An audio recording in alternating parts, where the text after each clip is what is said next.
Assalomu alaykum.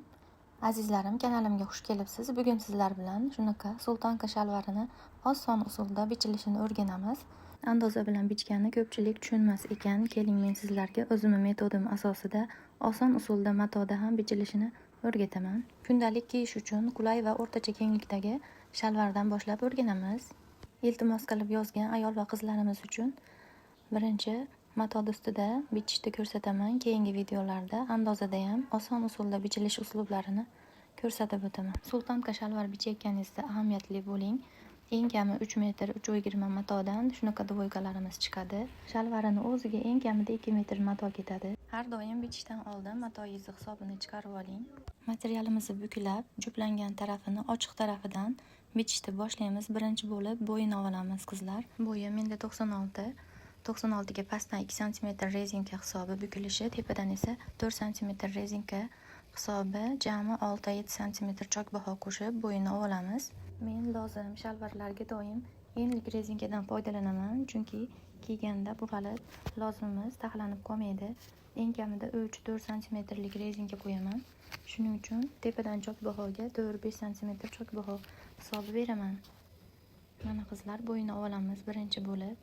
Poycha kengligimiz 40 dan boshlab 50, 60, 70 gacha olsangiz bo'laveradi. Matoni bor enini mo'ljallab, bu mijozingiz xohishi bilan kelishib qilaverasiz. Endi tepaga shu poychamizni teng yarmini qo'yib olamiz. 42 olgandim, tepaga 21 deb belgilab oldim. Poychani etak qismini necha olsangiz, shuni 2 ga bo'lib, bel qismimizga markazini topib olamiz. Endi bo'ks aylanamizni 4 ga bo'lib 2 cm chokbaho qo'shib olamiz.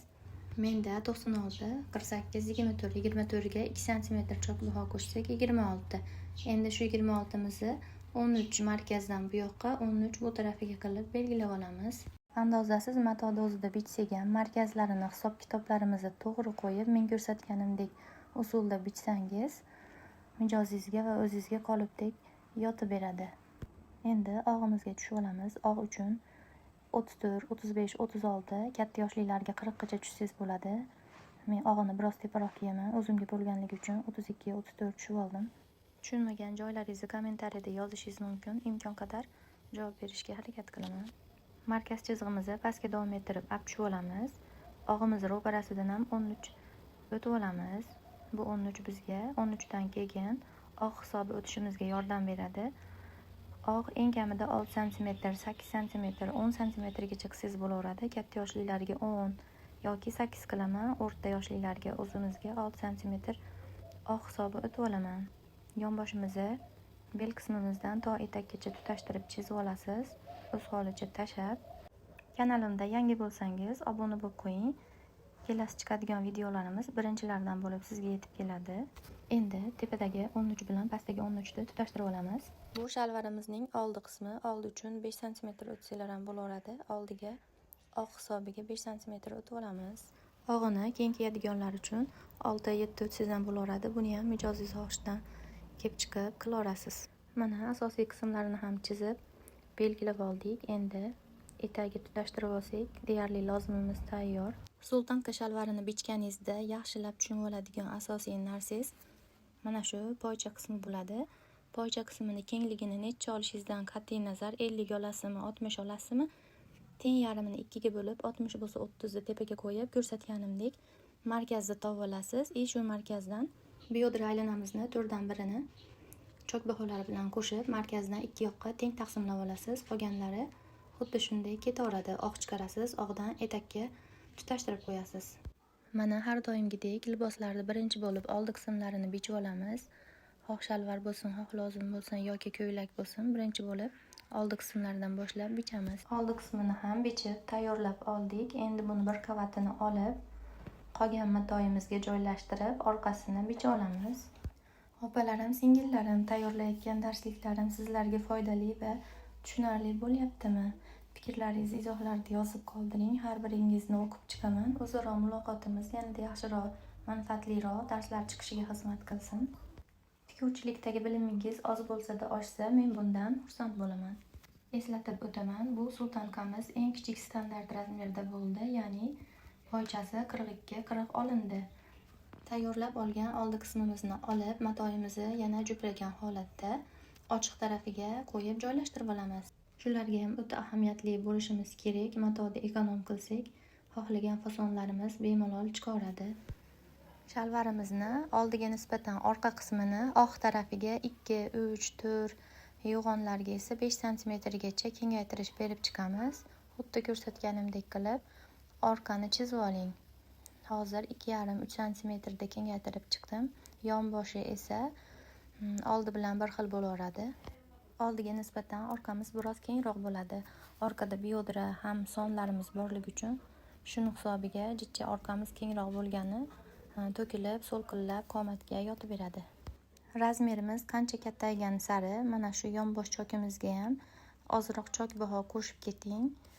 Men hozir yonboshini teng qilib kesdim. Mana shu qiyakan tarafimga ham 2, 3 yo'g'onlarga esa 4 cm gacha kengaytirish qo'shib ketsangiz bo'ladi orqaga.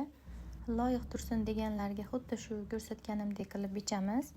Biroz kengroq so'lqillab yana ham to'kilib tursin desa, mana shu yonbosh chokimizga ham xuddi og'iga qo'shganimizdek 2-3 cm qo'shsak bo'laveradi. Poycha qismi esa oldi bilan teng turadi. Sababi bo'yimiz tengligi uchun bo'yiga hech qanday o'zgarish kiritmaymiz. Mana qizlar, ko'rib turganinglardek matoyimizni 2 metrdan sal oshiqroq qismi lozim. Shalvarimiz o'ziga ketdi. Yonidan chiqqanlari esa yeng yoki bironta ko'ynakli qismlarni olamiz. Mana orqamiz oldiga nisbatan 2,5-3 cm kengroq oldim. Og'iga ham biroz 0,5-1 cm qo'shib oldim. Oldi bilan orqani yana bir qismida farqi bor. Hozir ochib ko'rsataman. Mana shu og'imizni pastki tarafi, ya'ni son tarafiga hamisha kengaytirish qo'shganda esinglarda tursin. 2,5, 3, 4 yo'g'onlarga 5 cm, 6 cm gacha kengaytirish qo'shib ketamiz. Endi oxirgi qiladigan ishimiz tepa bel tarafimizdan ozroq 1 cm olib tashlaymiz, chunki orqa bel ozroq kirgan bo'ladi.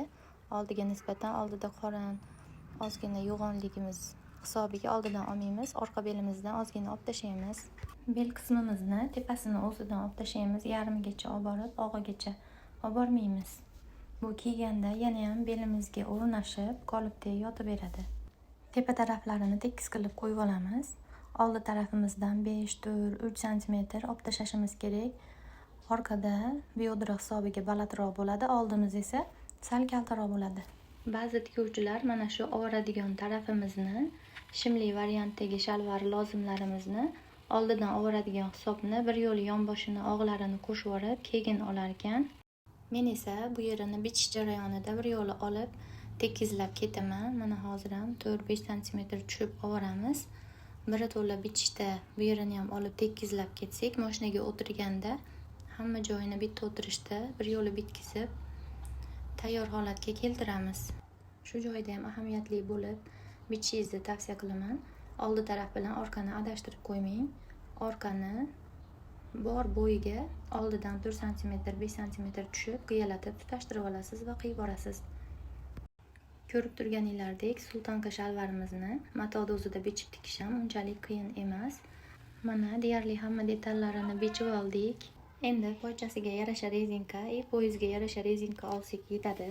Tikayotganimizda adashib ketmaslik uchun bitta orqaga, bitta oldini belgilab birlashtirib qo'yamiz.